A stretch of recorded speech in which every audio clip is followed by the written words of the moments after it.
안녕하세요. 샬롯입니다.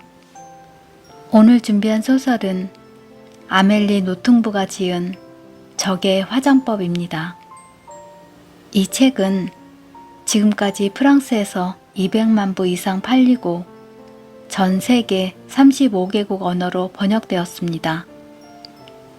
미국에선 경이로운 선풍을 일으키고 있는 이 소설은 전체가 대화의 연속으로 이루어져 있으며 범상한 통념에서 시니시즘이 번득이는 아이러니한 단장에까지 반전에 반전을 거듭하는 언어의 결투장이 됩니다.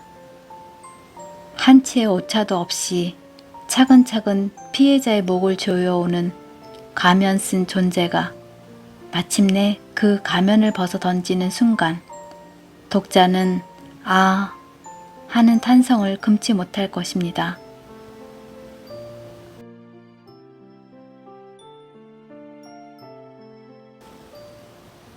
제롬은 책을 덮고 팔짱을 꼈다. 그리고 강연자에게 집중하듯 그 귀찮은 자를 뚫어져라 응시했다. 나는 텍셀이요. 텍스토로 텍셀. 네덜란드 사람이고 내가 잊었을까봐 그런 식으로 계속 방해하면 진도가 나가기가 좀 그래요. 당신과 계속 진도를 나가야 할지 나는 잘 모르겠는데. 그건 몰라서 하는 말씀이고 내 생애 사건 몇 개만 말해주면 금방 알게 될 텐데. 예를 들면 난 어려서 사람을 죽인 적이 있어요. 뭐라고? 8살 때 일입니다. 우리 반에 프랑크라 불리던 애가 있었어요. 친절하고 잘생긴 애다 웃기까지 잘해서 매력적인 아이였어요. 1등은 아니었지만 학업 성적도 좋았어요. 특히 체육을 잘했는데 그때야 애들 사이에서 인기 얻기 좋은 게 체육이었으니까 누구나 그 아이를 좋아했었죠. 물론 당신은 빼야겠지. 견디기 어려웠었죠. 나로 말하자면 몸이 약해서 체육엔 꼴찌였고 친구도 없었거든요. 저런 그때 이미 인기가 젬병이었구려. 앙기스트가 미소를 지었다. 노력을 안 했던 건 아닙니다. 애들 마음에 들려고 웃기기도 하면서 정말 애를 썼거든요. 뭐 결국 실패하긴 했지만 그런다고 달라지지는 않지. 프랑크에 대한 증오는 커져만 갔어요. 당시만 해도 하느님을 믿고 있던 때였죠. 어느 일요일 저녁 나는 침대에서 기도를 올리기 시작했어요. 악마적인 기도였어요. 내가 증오하던 소년을 신께서 죽여주십사 하는 거였으니까. 나는 그렇게 몇 시간 동안 온 힘을 다해 간청했어요. 다음 날 아침 학교에 가니 선생님이 침통한 표정으로 들어오셨어요. 눈물이 그렁그렁해서는 하시는 말씀이 프랑크가 지난밤 원인 모를 심장 발작으로 죽었다더군요. 그래서 당신은 그게 당연히 기도 탓이라고 믿었을 테고. 내 탓이죠. 내가 죽여달라고 기도하지 않았다면 한창 건강하던 소년에게 그런 심장 발작이 어떻게 일어날 수 있겠어요? 기도한다고 사람이 그렇게 쉽게 죽으면 이 세상에 살아남을 사람이 몇 안 됩니다. 반 아이들은 울음을 터뜨렸어요. 우리는 잘난 사람은 늘 명줄이 짧다 같은 통념에 붙들렸어요. 나는 생각했어요. 당연하지. 우리 가운데 제일 잘난 놈을 없애는 게 아니었다면 내가 왜 기도하느라 그 개고생을 했겠어? 그래서 결국 당신이 하느님께 직접 통할 수 있다고 믿는 거요? 대단한 확신이로군요. 첫 소감은 승리의 기분이었어요. 성공했으니까요. 프랑크가 내 생을 망치는 일을 마침내 멈추게 된 거죠. 그런데 그 애의 죽음이 나를 인기 있게 만들지는 않는다는 걸 조금씩 깨달았어요. 실제로 프랑크가 죽었다고 해서 사랑받지 못한 미운 오리 새끼로서의 내 위상에 어떤 변화도 없었거든요. 나를 돋보이게 하려면 그저 은신의 폭을 넓혀놓는 거로 충분할 거라 믿었던 건데 엄청난 착각이었어요. 애들은 프랑크를 잊었고 나는 프랑크의 자리를 차지하지 못했으니까요. 놀랄 일도 아니구먼. 당신에게 그만한 카리스마가 있었다고는 할 수 없지. 점점 후회하기 시작했어요. 그 범행으로 내가 유명해졌다면 그 일을 후회하지 않았을 거란 생각 자체에 이상한 것이긴 해요.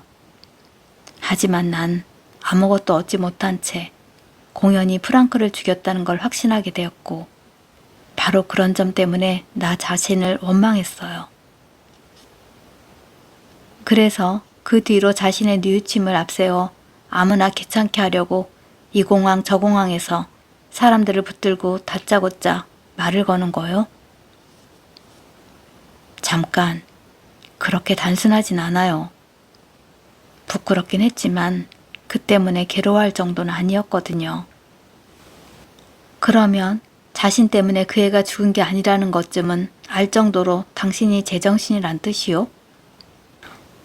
잘못 이해하셨군요. 그 살인에 내 책임이 절대적인 거라는 점에 대해선 조금도 의심하지 않았어요. 다만 내 양심이 그런 상황에 대해 준비되어 있지 않았을 뿐이죠. 어른들은 아이들에게 가르치잖아요. 숙녀를 만나면 인사를 하고 콧구멍 속에다 손가락을 집어넣으면 안 된다고 말이죠. 그런데 같은 반 아이를 죽이면 안 된다고는 가르치지 않아요. 상점에 진열된 사탕을 훔쳤더라면 차라리 더 많은 죄책감을 느꼈을 겁니다. 당신은 신앙을 잃었다면서 어떻게 아직도 프랑크라는 아이가 죽은 게 당신 탓이라고 믿을 수 있죠? 신앙으로 고치된 정신만큼 강한 것은 없죠. 여기서 신이 존재하느냐 아니냐는 중요하지 않아요. 그 당시 내 기도는 확신에 가득 차서 한 생명의 목숨을 끝장낼 정도였으니까 믿음을 그만두면서 내가 잃어버린 게 그런 어떤 힘이었어요. 어쨌거나 당신이 신앙을 잃었다니 다행이군요. 그래요. 다음번 살인 행각은 그처럼 쉽지 않았으니까요. 이런 또 살인을 저질렀단 말이요? 처음 죽였다는 것만 중요하죠. 살인을 하는데 죄의식의 여러 문제 중 하나가 바로 그거예요. 죄의식은 누적되는 게 아니거든요. 사람을 100명 죽였다고 딸랑 1명 죽인 일보다 더 심각하게 여기지는 않으니까요. 그래서 일단 1명 죽이고 나면 왜 100명을 죽여서는 안 되는지 알 수가 없어져요. 그렇겠지. 살면서 왜 그런 사소한 즐거움을 참아야겠어? 내 말을 진지하게 듣지 않으시네. 날 비웃고 있군요. 당신이 살인이라고 부르는 것을 보아하니 무슨 엄청난 범죄자와 마주하고 있다는 느낌은 들지 않아서 그래요.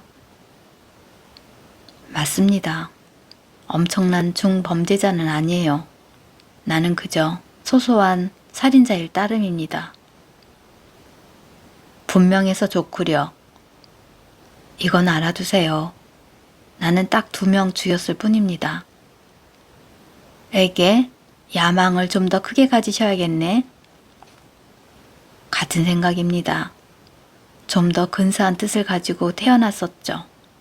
그런데 죄의식이란 악마가 맞고 나서는 바람에 애초에 되고자 했던 거창한 존재가 못되고 만 겁니다. 죄의식이라는 악마라고? 나는 당신이 별것 아닌 거 가지고 뉘우치느니 마느니 하는 줄 알았는데 프랑크를 죽인 일에 대해서는 그 말이 맞아요. 죄의식이 사로잡힌 건 그보다 나중 일이죠. 2번째 살인 얘긴가요? 이번엔 어떻게 저질렀어? 저주를 퍼부은 건가? 날 비웃다니 당신이 실수하는 겁니다. 잘못 알고 계신데 난 신앙을 잃음과 동시에 죄의식을 느꼈습니다. 그런데 내가 여태껏 신앙인과 얘기를 나누고 있는 줄은 몰랐네요. 천만에 내 집안에서는 누구도 신앙을 갖지 않았어요. 사람들은 신앙을 마치 혈우병이라도 되는 것처럼 얘기하는데 우스꽝스러운 일이죠. 우리 부모님은 전혀 믿음이 없으셨지만 그렇다고 내가 신앙을 갖는데 장애가 되지는 않았어요. 하지만 당신도 더 이상 믿음을 갖지 않으니 결국 부모님처럼 된 거잖소. 맞아요. 하지만 그건 한 가지 사건 때문에 그렇게 된 거예요. 일어나지 않았을 수도 있었지만 결국 내 인생 전체를 규정해버리는 어떤 정신적인 사건 말입니다. 머리를 한 방 얻어맞은 사람처럼 얘기하시네. 그런 셈이죠. 12년하고 반을 살았을 때인데 그때는 할아버지 집에 살고 있었어요. 고양이를 3마리 키웠는데 개들에게 먹을 것을 챙겨주는 게 내 일이었죠. 생선 통조림을 따서 내용물을 으깨어 밥과 함께 주어야 했는데 꽤나 혐오스러운 일이었어요. 고약한 냄새와 통조림에 담긴 생선을 보면 토가 나올 정도였거든요. 게다가 생선살을 잘게 부수는 것만으론 만족할 수 없었어요.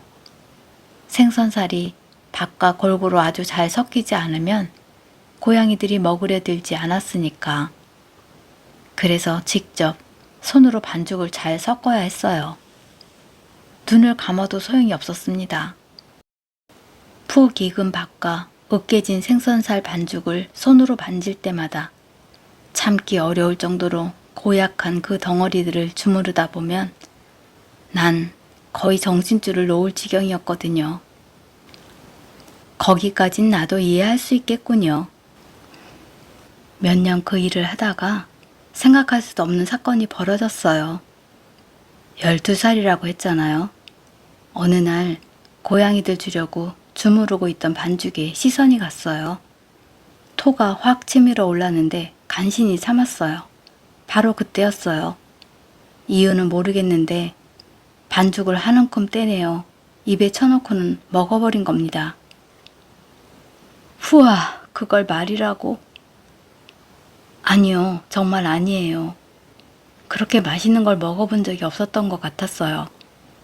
바짝 마르고 음식을 거의 먹지 않던, 뭔가 억지로 먹어야만 간신히 먹는 신용이나 하던 내가 동물이나 먹을 그 끈적한 죽을 열심히 먹어치운 겁니다.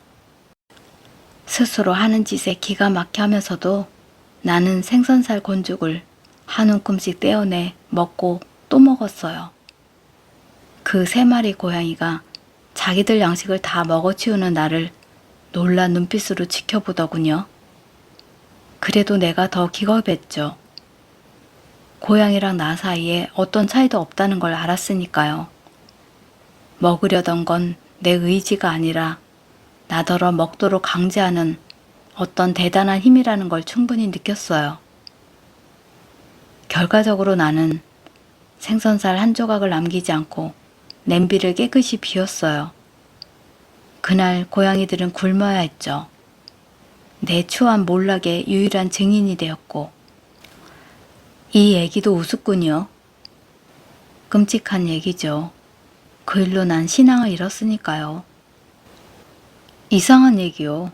난 믿음을 가진 사람은 아니지만 그렇다고 고양이들 먹을 밥을 좋아하는 일이 어떤 점에서 신의 존재를 의심할 충분한 이유가 되는지 잘 모르겠는데. 그건 아니죠. 난 고양이 밥을 좋아했었던 게 아니에요. 내 속에 어떤 적이 그걸 강제로 먹게끔 했던 거예요. 그때까지 내 안에서 잠자코 침묵을 지키고 있던 이 왼수가 신보다 압도적으로 센 놈이 되어 나타나서는 신이란 존재가 아니고 바로 그 신의 전능함에 대한 나의 믿음을 허물어버린 거니까요. 그렇다면 신의 존재에 대해선 여전히 믿나요? 당연하죠. 내가 계속해서 신을 모욕하고 있잖아요. 왜 그렇게 신을 모욕하시나? 반응하도록 만드는 거죠. 근데 잘 안 돼요. 내가 그를 모욕해도 신은 품격이나 자존심도 없이 무기력할 뿐이죠. 차라리 신들보다는 인간들이 덜 무기력해요. 신은 그냥 건달이에요. 보세요. 나는 조금 전에도 신에게 모욕을 가했는데 그는 여전히 침묵하고 있잖아요. 신이 어떻게 하길 바랍니까? 당신에게 벼락이라도 내리라는 건가요? 제우스 신처럼 얘기하는군요. 그렇다면 당신은 신께서 당신에게 메뚜기 떼를 비처럼 쏟아지도록 하거나 홍해 바닷물이 당신을 집어삼키도록 해주길 바랍니까? 봐요. 당신은 또 비웃고 있어요. 신이 아무것도 아니라는 걸 발견하는 게 무척 힘든 일이라는 점을 아셔야 합니다. 그래서 보상으로 강력한 힘을 지닌 내면의 적이 주어지는 거고, 머리 위에서 너그럽게 군림하는 신과 함께 산다고 믿었는데 사실은 자신의 뱃속에 사는 아기에 찬 폭군에게 붙들려 살고 있다는 걸 깨닫는 일이에요. 진정하시고 고양이 밥을 먹는 게 그렇게 심각한 건 아니잖소. 당신도 그런 적이 있나요? 아니. 그럼 그걸 어떻게 합니까? 고양이 밥으로 배를 채우는 일은 끔찍해요. 일단 맛이 더럽죠. 그리고는 자신을 혐오하게 됩니다. 거울에 비춰보며 이렇게 중얼거려요. 이 조물애기가 고양이 밥을 다 먹어치웠군. 결국 자신의 내면 저 안에서 낄낄대며 웃어젖히는 혐오스러운 어둠의 힘에 굴복했다는 사실을 알게 되는 겁니다. 악마가 그러는 거요? 내키는 대로 부르시죠. 하긴 나랑 뭔 상관이겠어요. 나는 신을 믿지 않으니 악마도 믿을 턱이 없습니다. 나는 적이 있다는 건 믿어요. 신의 존재에 관한 증거라는 게 근거가 약하고 교묘한 것들이고 신의 힘에 대한 증거는 더 근거가 없어요. 하지만 내면의 적에 대한 증거는 차고 넘쳐서 그 적의 힘에 대한 증거는 압도적이죠. 내가 적의 존재를 믿는 것은 밤이고 낮이고 내가 가는 길목마다 그와 마주치기 때문입니다. 그럴 만한 것이라면 뭐든 내면에서부터 파괴해버리는 게 바로 그 적입니다. 그는 각각의 현실적인 것 속에도 어김없이 들어있는 황폐한 몰락을 당신에게 보여줍니다. 당신과 당신 친구들의 저열함을 확연하게 보여주죠. 어떤 완벽한 날이 오면 그는 당신에게 고통받아 마땅한 이유가 있다는 걸 증명할 겁니다. 당신 자신을 혐오하게 만들 것이며 낯선 여인에게서 언뜻 천사 같은 얼굴을 보았을 때조차 그 예쁜 얼굴 속에 죽음이 들어있다는 걸 기어코 드러내 당신에게 보여줄 자가 바로 그 적입니다. 그러니까 당신이 어떤 공항의 대기실에서 책을 읽고 있는데 무턱대고 다가와서는 다짜고짜 말을 시키며 당신의 독서를 방해하는 자 같은 경우 말입니까? 그렇죠. 당신에겐 그가 적이죠. 아마도 적은 당신의 외부에 따로 존재하지는 않을 겁니다. 당신은 그 적이 지금 당신 곁에 앉아 있다고 여기겠지만 아마도 그는 당신의 독서를 방해하면서 당신의 내면에 머리와 뱃속에 이미 들어가 있을 겁니다. 아니, 나에게 내면의 적이란 없어요. 바로 지금 내게 적이 하나 있긴 한데 내 존재 바깥에 아주 현실적으로 있는 바로 당신이죠. 그게 좋다면야 그렇게 생각하시죠. 나는 그 적이 내 안에 있고 나를 죄인으로 만든다는 걸 알고 있어요. 어떤 죄요? 그가 전능한 힘을 갖는 걸 막지 못했다는 죄죠. 그러니까 당신이 30년 전에 고양이 밥을 먹었다는 것 때문에 이렇게 와서 나를 괴롭히는 겁니까? 내 생각에 당신은 그저 감염된 사람입니다. 당신같이 감염된 사람을 치료할 의사는 많이 있어요. 나는 당신에게 치료를 받으러 온 게 아닙니다. 당신을 환자로 만들려고 온 거예요. 그게 즐거워요? 황홀한 일이죠. 하필 내가 걸려들어야만 했고 그냥 재수 없었다 치시죠. 그나마 그 점은 인정하니 행복하군요. 그런데도 나는 당신이 그걸 후회하지 않으리라는 점을 확신합니다. 살다 보면 불행이 득이 되는 경우가 있으니까요. 남을 엿먹이는 개차반들이 자신을 정당화하는 이 놀라운 편집증이라니 루신이 말한 그 모기의 언변이나 마찬가지로군요. 모기에 물리는 것 자체가 고통인데 모기란 놈들은 귓가에서 계속 웽웽거리며 짓거리거든요. 내가 무는 건 널 위해서야 라고. 이런 개소리를 할 거라는 걸 당신도 확신할 수 있을 텐데 참 말이나 마시지. 모기와의 비교는 그럴싸해요. 나도 당신에게 가려움 같은 것으로 남을 테니까요. 그렇다면 당신이 날 떠날 거라는 말로 들리는데 이거 벌써 희망이 보이네. 그럼 당신이 언제 떠나는지 알 수 있을까요? 당신을 교화시키는 임무를 완수할 때죠. 내 쪽에 와서 교화시킬 임무가 있어서라고? 그러면 메시아를 거부하는 법도 있을 것 같은데 선생, 난 당신의 가르침 따윈 전혀 필요가 없어요. 사실 필요 없죠. 내가 당신을 환자로 만드는 일만이 필요할 테니. 대체 언제부터 건강한 사람이 환자가 될 필요가 있다는 거요? 우선 당신은 그다지 건강하지 않아요. 당신도 완벽하게 알고 계시겠지만 당신 안에는 뭔가 문제가 있어요. 그래서 환자가 될 필요를 느끼고 있죠. 파스칼이 이런 고상한 제목의 글을 썼어요. 질병을 잘 이용할 수 있기를 신에게 요청하는 기도라고. 정말로 질병을 잘 이용하는 방법이 있으니까요. 그러려면 환자가 되어야 합니다. 나는 당신에게 바로 그런 축복을 드리려고 온 거예요. 참 고맙기도 하셔라. 나는 그걸 고마워할 사람이 아니니 선물은 넣어두시지. 생각해보세요. 질병이 없으면 치유도 없다는 불가피한 진리 때문에 당신은 나 없이는 당신의 그 고통과 질병을 이겨낼 기회가 전혀 없어요. 대체 내가 무엇으로부터 치유되길 바라는 건가요? 왜 자신마저 속이려 듭니까?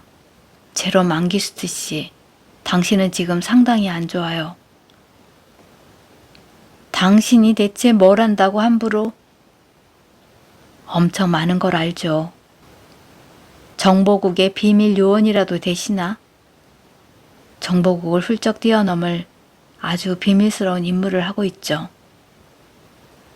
당신 대체 누구요? 내 이름은 텍셀, 텍스토로 텍셀입니다.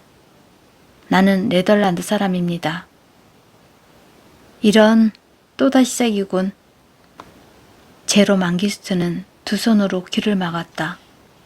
들리는 것이라곤 두개골 안에서 울리는 소리뿐이었다.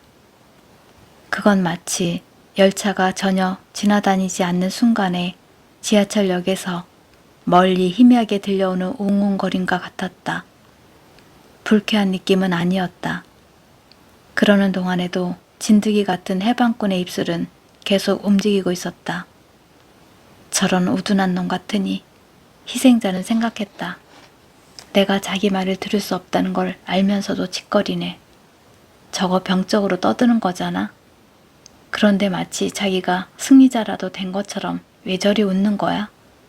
더 이상 듣질 않으니 승리자는 나인데 웃을 사람은 나야.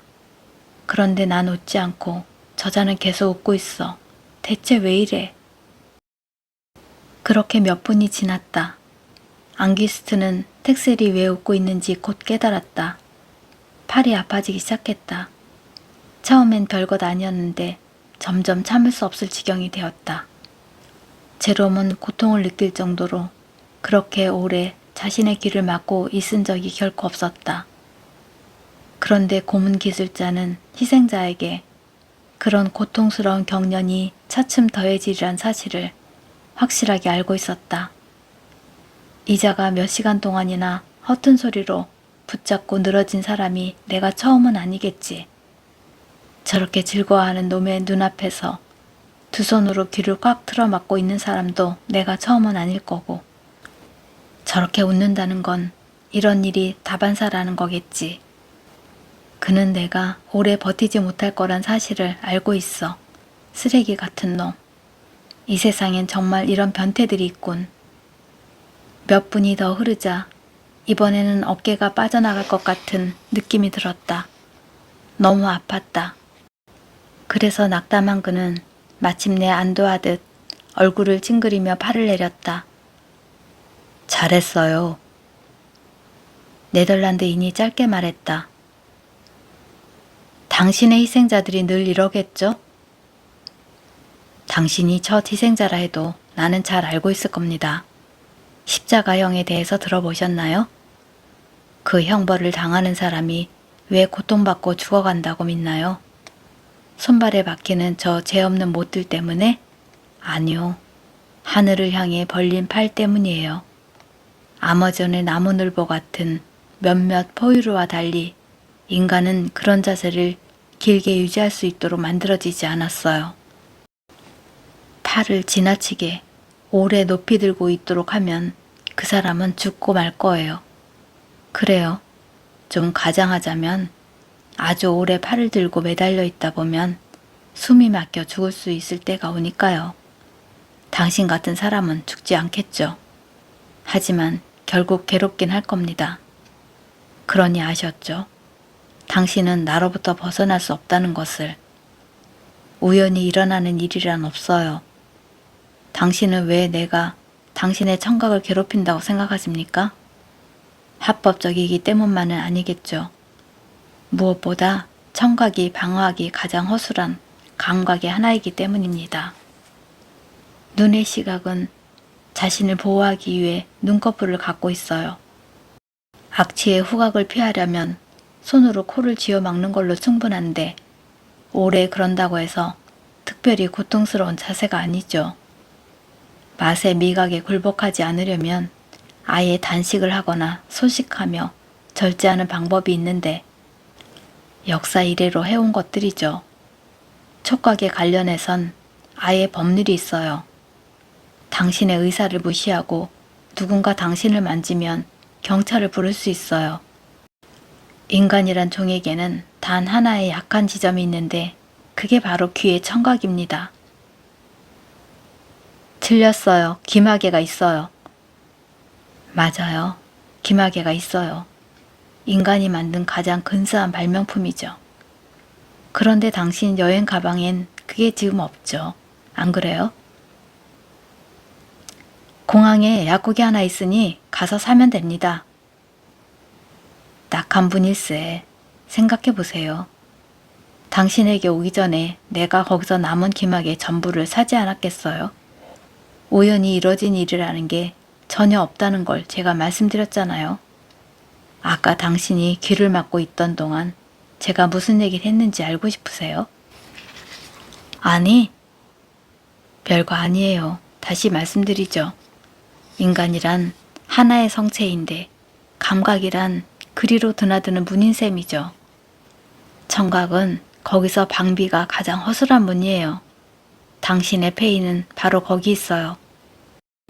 그건 상대 입장에서도 딱히 승리라고 할 수 없는 패배인데 왜냐하면 당신이 이겨서 뭘 얻었는지 난 잘 모르겠거든요. 이겼죠. 알려고 그렇게 서두르지 않아도 됩니다. 시간은 충분하거든요. 비행기 출발은 기약 없이 늦춰지고 있고요. 내가 나타나지 않았다면 당신은 책이나 뒤적거리며 읽는 척하고 있었을 텐데요. 내겐 당신에게 줄 게 잔뜩 있어요. 어린 시절 같은 반 친구를 죽였다는 망상살인, 고양이 밥 뺏어 먹은 것 따위의 허접한 이야기로 누군가의 흥미를 끌 수 있다고 믿어요? 어떤 이야기를 하려면 맨 처음부터 시작하는 게 낫지 않아요? 12살 때의 사건과 고양이 밥을 먹어 치운 것, 마침내 신앙을 잃어버리고는 적을 얻은 일. 그러니까 나 자신, 또는 좀 더 정확하게 말해서 우리 모두의 내면 어두운 곳에 존재하는 미지의 적을 얻게 되었다는 얘기 말입니다. 그걸로 내 세계는 바뀌었어요.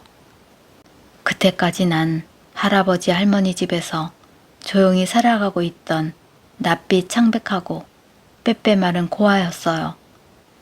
그런데 그 뒤로는 고통과 근심에 사로잡혀 걸씬 늘린 사람처럼 먹어댔어요. 여전히 고양이 밥을? 그것만이 아니에요. 할아버지 할머니의 밥까지 먹기 시작했어요. 어떤 음식에 거부감이 들면 오히려 바로 달려들어 개걸스럽게 먹어치우곤 했어요. 하긴 네덜란드에는 역겨운 음식들이 좀 있죠. 맞아요. 그래서 왕창 먹었어요. 근데 뚱뚱해 보이지는 않으시네.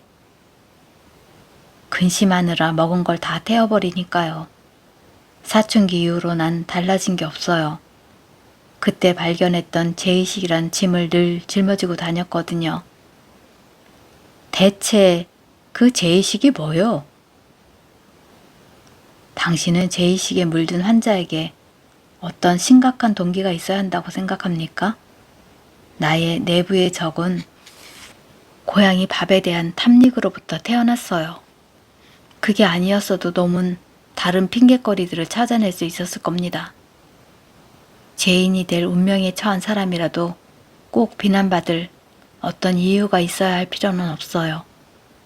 제의식이란 어떤 방법을 써서라도 제 갈 길을 만들어낼 거거든요. 미리 정해진 운명 같은 것이에요. 장세니즘이라고나 할까? 근데 보니 이것도 네덜란드에서 만든 거네요. 그렇군요. 땅콩 버터나 다른 괴상망측한 것들이 그렇듯이. 나는 땅콩 버터는 좋아합니다만 놀랄 일도 아니요. 무엇보다 장세니즘이 마음에 들어요. 그런 말도 안 되는 교리만이 내 마음에 들 수 있거든요. 마치 사랑이 그러하듯 진지한 폭력을 가능케 하는 이론 말입니다. 그리고 나는 공항에서 한 장세니스트가 계속해서 날 엿먹이는 상황에 처해 있고요. 누가 알겠어요? 이것 또한 미리 정해진 운명 같은 것일 수 있다는 사실을. 지금까지 당신이 오직 나와 만날 목적 속에서 살아왔을 가능성이 없는 건 아니니까요.